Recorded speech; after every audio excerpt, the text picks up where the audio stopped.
தமிழக முதல்வர் மாண்புமிகு தளபதி ஸ்டாலின் அவர்களை நேரிலே சந்தித்து தமிழ்நாட்டில் நிலவும் சட்டம் ஒழுங்கு நிலை குறித்து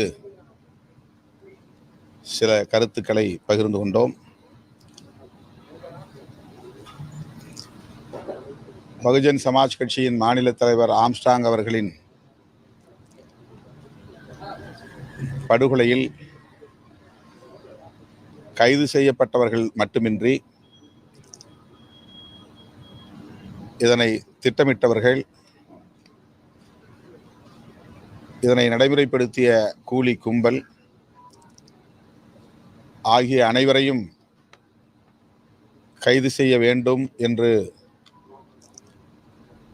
வலியுறுத்தியிருக்கிறோம்.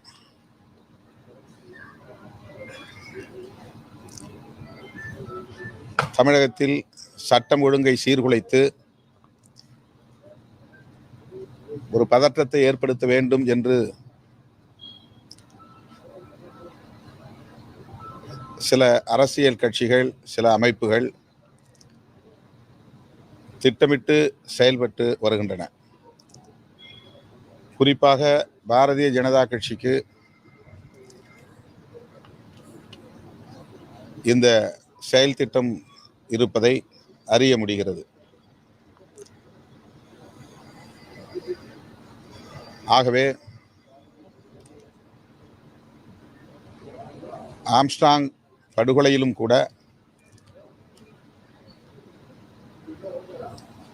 ஒரு அரசியல் செயல் திட்டம் இருக்க வாய்ப்பு இருப்பதாக விடுதலை சிறுத்தைகள் கட்சி சந்தேகப்படுகிறது. ஆம்ஸ்ட்ராங் அவர்கள் உயிரிழந்த சில நிமிடங்களில் பாஜக கட்சியை சார்ந்த ஒருவர்தான் ஊடகங்களுக்கு பேட்டி கொடுத்தார். அவர் வைத்த கோரிக்கை தான் சிபிஐ விசாரணை. காவல்துறை நடவடிக்கையில் இறங்குவதற்கு முன்னதாகவே, பகுஜன் சமாஜ் கட்சி கோரிக்கை வைப்பதற்கு முன்னதாகவே எடுத்த எடுப்பிலேயே தமிழ்நாடு அரசு இதை விசாரிக்க கூடாது, இந்திய ஒன்றிய அரசின் கட்டுப்பாட்டில் இருக்கிற சிபிஐ விசாரிக்க வேண்டும் என்ற குரல் பாஜகவின் குரலாக இருந்தது. அதுதான் பாஜகவினுடைய மாநில தலைவரின் குரலாகவும் அடுத்து ஒலித்தது. ஆருத்ரா கோல்டு நிறுவனத்திற்கும் பாஜகவை சார்ந்த சிலருக்கும் இடையிலுள்ள உறவு குறித்து கடந்த சில மாதங்களாக அல்லது ஒரு வருடத்திற்கு மேலாக பேசப்பட்டு வருவதை நாம் பார்க்கிறோம், விவாதிக்கப்பட்டு வருகிறது.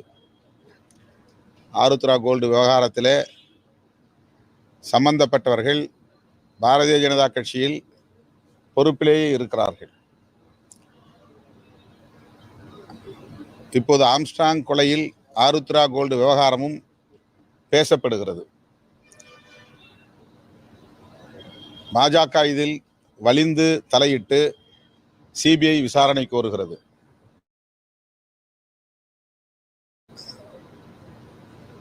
விவகாரங்கள் விசாரணைக்குரியவையாக உள்ளன, புலனாய்வு விசாரணைக்கு உட்படுத்தப்பட வேண்டியவையாக உள்ளன.